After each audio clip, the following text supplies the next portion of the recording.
What's up, everybody? Welcome back to Open Mat. My name is Matt Veiga, one half of the BJJ Balance podcast. Do us a favor, like this right now, hit this. We got a little bit of breaking news.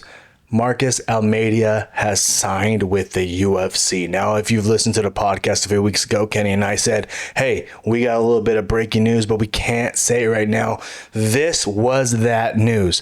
Marcus Almeida, otherwise known as Buchecha, has signed with UFC, and he's fighting in like 15 days on July 26th in Abu Dhabi. This is huge. What are the implications of jiu-jitsu on this?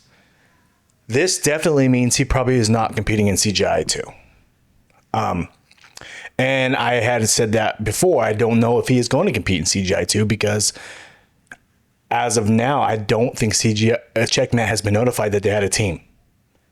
I know early in the news of team versus team, Buchecha had a mock team, or maybe that was just posturing, or maybe that was posturing on Craig's side. I don't know what it was, but Checkmat does not have a team. I know they're training for Veiga and all this other things. And by Buchecha signing with UFC, if you go off what Craig said, people who sign with UFC cannot compete at CGI 2. So there's that. So there's that no compete, right? Also, I don't know if Buchecha would want to compete on CGI 2 because it's team-based. Now, I know for a fact Buchecha wanted to do CGI 1 because go for the million, right? It's all on his shoulder. It's on his risk. He could do it himself. Now, if you're a team-based, not saying that Checkmat couldn't win this. I think Checkmat has just as good a shot to win this event as anybody else. But Buchecha should have to rely on other guys to help him get that million and then split it. So I think signing with UFC was probably a smart idea on his part. And if you look at the landscape of the UFC heavyweight division, you got to think there's probably not a better time for someone like Buchecha to enter the heavyweight division. Now, you have Tom Aspinall, you have John Jones, who just entered back into the testing protocol, right?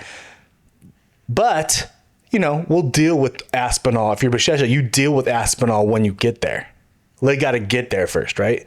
And then John Jones, I don't think will be around by the time Buchecha enters that category of fighter in the UFC in the heavyweight division. John Jones, I think, has got one fight left in him, and he wants to ride off into the sunset and do whatever law breaking he wants to do.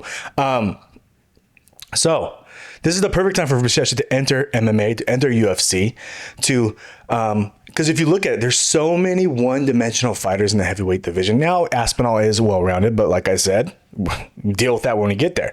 But Blades, ground guy, wrestler. Derek Lewis, stand-up guy.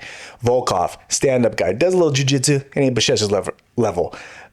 Jelton Almeida, pretty much a pure jiu-jitsu guy. That's perfect for Buchecha. I think the landscape of the UFC heavyweight division is perfectly set up for Buchecha to make an immediate impact and jump up into the top 10 fairly quickly and make some real noise. So I'm excited to see him in UFC. What does this mean for his grappling career? Is it officially over? It could be. If that no compete thing is legit and now he's signed for a multiple year deal with UFC, you're probably not going to see him in CGI ever again. And so, yeah, I would probably say that, he's done. I know he's been training at Santos Studio and with guys like Khalil Roundtree, and I know there's been other pro fighters down there helping him get ready. So he's been training. I know he had a no compete. He couldn't talk about signing with UFC. So obviously he's been with UFC for a minute. And he's been training and getting ready for this moment. So who's excited to see Marcus Almeida, Buchecha in UFC? I am. It's just good to see legit greatness from the jiu-jitsu side come up to UFC and try to take back the sport. Because wrestlers have been running it for a while. These Russians, right? Let's get some fresh blood. And what the Russian fighters can do to guys would just frustrate them ground-wise. This is the kind of level you're going to see from Buchecha in MMA. If he is on you, you are screwed. My name is Matt, one half of the BJJ Balance podcast. This has been a quick one of Open Mat with me, just breaking UFC news right now. Give us a follow. wrist lock that like button. And, new podcast drops every Tuesday, 6 a.m. Appreciate everything. Buy merch, bjjbalance.com. Have a good one. And everybody say, os.